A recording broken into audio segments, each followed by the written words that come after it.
होकर के सारी चीज को देखता है जैसे कोई खेल हो रहा है, जैसे कोई नाटक हो रहा है। सब चीज को देखता है और जो चीज बहुत ही भीषण भी लगती है उसे भी वो देखता है, और कारण की वो देख सकता है साक्षी भाव से, वो उसे ठीक भी कर सकता है, उसका इंतजाम भी कर सकता है।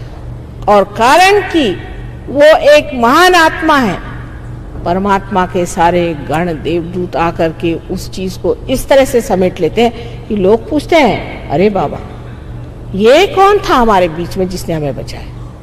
एक हमारी सहयोगिनी थी, वो एक बार राहुरी से आ रही थी और उनकी बस उल्टी तो कहते हैं 3 बार गोल घूम के जमीन पे फिर से चारों पैर पे आ गई। सब लोग एकदम घबरा गए, बच्चे थे सब घबरा गए, ड्राइवर घबरा के भाग गया और चाबी गाड़ी में थी। तो सब बिल्कुल जब देखा कि किसी को कोई चोट नहीं आई, कोई क्षति नहीं आई, सब हैरान, कहने लगे कि हमारे यहाँ कोई ना कोई साधु संत बैठा हुआ, नहीं तो हो नहीं सकता, ये इतना बड़ा एक्सीडेंट और हमें किसी को एक चोट नहीं आई। तो देखने लगे तो मेरी अंगूठी पहने हुए थे, वहाँ महाराष्ट्र में तो लोग मुझे जानते हैं, हाँ आप ही हैं, आपके वजह से। तो उन्हीं के पैर पे आने लगे, उनका मेरे पैर पे मत आई।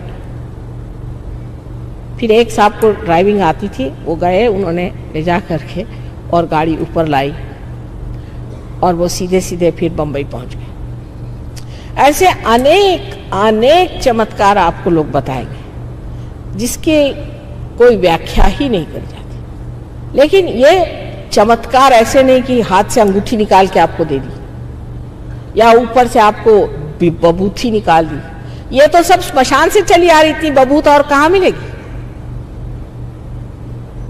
और आप उसी पे फिदा हो गए कि हमें हीरा मिल गया।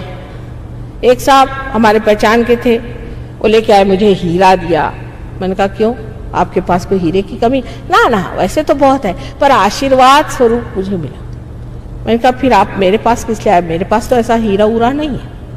नहीं मैं तो आपके पास इसलिए आया कि मेरे घर के हीरे गायब हो रहे हैं। मैंने कहा ठीक, अपनी भाभी को बुलाओ। उनकी बीवी आई, उनसे मैंने पूछा, उनको जरा बंधन दिए। मैंने पूछा बोलिए क्या करती हैं? कहले मैं कुछ नहीं करती, पर मेरे अंदर एक बाबा जी आते हैं और मुझसे कहते हैं कि भाई ये सब हीरे उरे तो पत्थर है, वो मुझे दे दे। मैंने कहा वाह, आप तो घर गृहस्थी की औरत हैं, आप जिस घर में रहती हैं, जिस गृहिणी के आप हैं, जिस तरीके से घराने में रहना है, उसमें आपको 2-4 हीरा उरा तो पहनना ही पड़ेगा। आप बड़े घर की लक्ष्मी हैं, आप तो नंगे हाथ तो घूम नहीं सकती। और आप इतनी बड़ी डॉक्टर हैं, आप ये नहीं समझ पाती हैं कि अगर ये आपके लिए पत्थर है तो इस सन्यासी बाबा के लिए तो ये बिल्कुल ही बेकार चीज होनी चाहिए, वो आपसे क्यों ले रहा है? तब उनके दिमाग में ठनका, हाँ ये तो बात है। मैंने कहा अब तो गए सो गए, अब मेहरबानी करके उधर जाने की जरूरत नहीं। लेकिन उसके बाद भी पतिदेव को हार्ट अटैक आया, उनको ये बीमारी हुई, वो बीमारी। लेकिन लोगों का पागलपन है कि हीरा लेने, आज तक किसी भी साधु संतों ने, अवतरणों ने हीरा दिया सो सुनती नहीं हूं मैं। ये पता नहीं कहां से प्रचलन हो गया। शिरडी के साईनाथ ने एक बार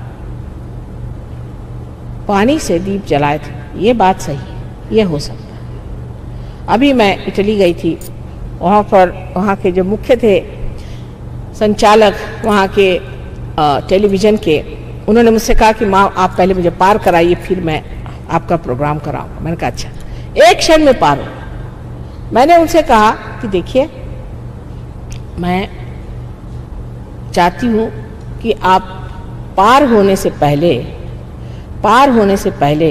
कृपया एक काम करिए कि थोड़ा सा मैं आपको पानी देती हूँ, वो आप पी लीजिए। तो उनका अच्छा पानी मंगाया, मैंने उसमें ऐसे उंगली की और कहा आप पी लीजिए इसे। नहीं पानी तो नहीं है। मैंने कहा क्या है? ये तो वाइन है। मैंने कहा वाइन नहीं, ग्रेप जूस है, आप पीजिए। कहने रहा ऐसे कैसे हो सकता है, पानी का ग्रेप जूस कैसे हो सकता है? मैंने कहा क्यों नहीं हो सकता, ये चमत्कार हो सकता है, पर किसी को हीरा दे के बेवकूफ बनाना ये चमत्कार नहीं। तो आनंद जो अपने हृदय में है वो पाने के लिए आत्मा को जागरूक करना चाहिए। आत्मा क्षेत्रज्ञ है, वो सारे क्षेत्र को जानते हैं और वहाँ से वो देखते रहते हैं। लेकिन जब कुंडलिनी की आभा वहाँ पहुँचती है तो सारा ही क्षेत्र आलोकित हो जाता है, मनुष्य का जीवन ही बदल जाता है, उसकी सारी जो प्रायोरिटीज है वो बदल जाती है और वो एक नए तरह के जीवन में उतरता है, उसका परिवर्तन हो जाता है। इस परिवर्तन का होना नितांत आवश्यक है। आज हम देख रहे हैं कि दुनिया में कोई भी चीज पकड़ी नहीं जाती, समझ ही नहीं आता कि जमीन है कहाँ, हम कहाँ खड़े हैं। यह जमीन आपकी आत्मा है जिसे आपको खोजना है और पाना है और पाने के बाद उसमें स्थित होना है। अब बहुत से लोग सहयोग में आते हैं जबकि मैं भाषण देने आती हूँ, न जाने क्यों मुझे सुनने हजारों लोग चले आते हैं, पर उसके बाद चिपकते बहुत कम है, गोंद लगाकर भी नहीं चिपकते और अपनी वृद्धि नहीं कर लेते, न जाने क्या बात है।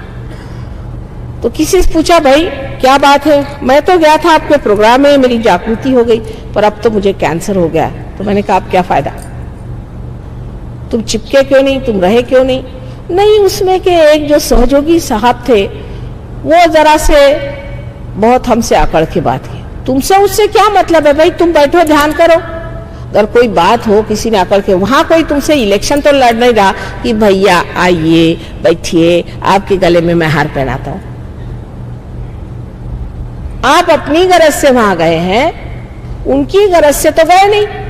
आपको अपनी समझ होनी चाहिए कि भाई मैं आया हूं यहां कुछ लेने के लिए, तो आप पहले आके मेरे लिए कुर्सी नहीं, उनके लिए कुर्सी, यहां बैठने को नहीं मिला, वहां नहीं बैठने को मिला, तुम क्यों कुर्सी में बैठे हो, वहीं सिर्फ अव्वल शुरा।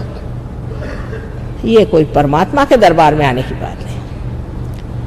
इसीलिए नानक साहब ने कहा था कि सेवा कराओ पहले से, और सारे गुरु लोग ऐसे ही करते रहे। एक गुरु है वो गगनगढ़ पे रहते हैं, तो उनसे मिलने गए थे, उन्होंने सबसे बताया कि माँ आ गई, अब मेरे पास आने की जरूरत नहीं, तो हम मिलने गए थे। तो कहने लगे कि कोई अगर ऐसा वैसा मिले तो उसे मेरे पास भेजिए, उसको मैं ठीक कर दूंगा। मैंने कहा अच्छा भाई भेज देंगे, मुझको क्या मालूम है गुरु लोग क्या होते हैं। एक महाशय ने जरा मुझे परेशान किया, मैंने कहा तुमको गुरु ने उन्होंने बुलाया, जाओ तुम गुरु गगनगढ़।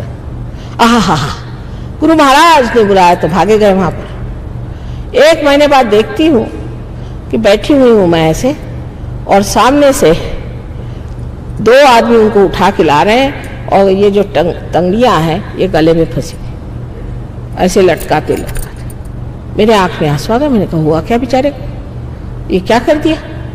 आए उनको ला के बिठाए, वहां कुर्सी रखी, मैंने कहा हुआ क्या? कहने लगे कि माँ मैं वहां गया और गुरु महाराज ने मेरी तो हालत खराब कर दी। मैंने कहा क्यों?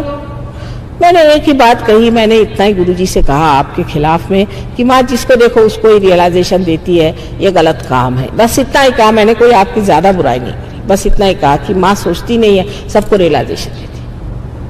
तो रात में उनके वो शेर पे चलते हैं, उनके शेर आए, उन्होंने मुझे नीचे ढकेल दिया, मैं 18 फुट जाके नीचे गिर गया। वहां गिरा, मेरी सारी टांगे टूट गई। 3 दिन मुझे वहीं सड़ाया और ऊपर से थोड़ी सी रोटियां ऐसे बांध करके किसी इससे छोड़ देते थे, कहा मर वहीं, तू मर वहीं, तू वहीं मर। पहले मैं तो तंग आ गया, मैं कब उठाते मेरे को पता नहीं। फिर 2-4 आदमियों को भेजकर मुझे उठाया और नहला धुला के कहा अब अपनी माँ के पास जा, लेकिन ये दोनों तंगड़ियां अपने गर्दन में डाल के लटकाते हुए वहां जाना, वही तेरे को ठीक करेगी, मैं नहीं करने वाला।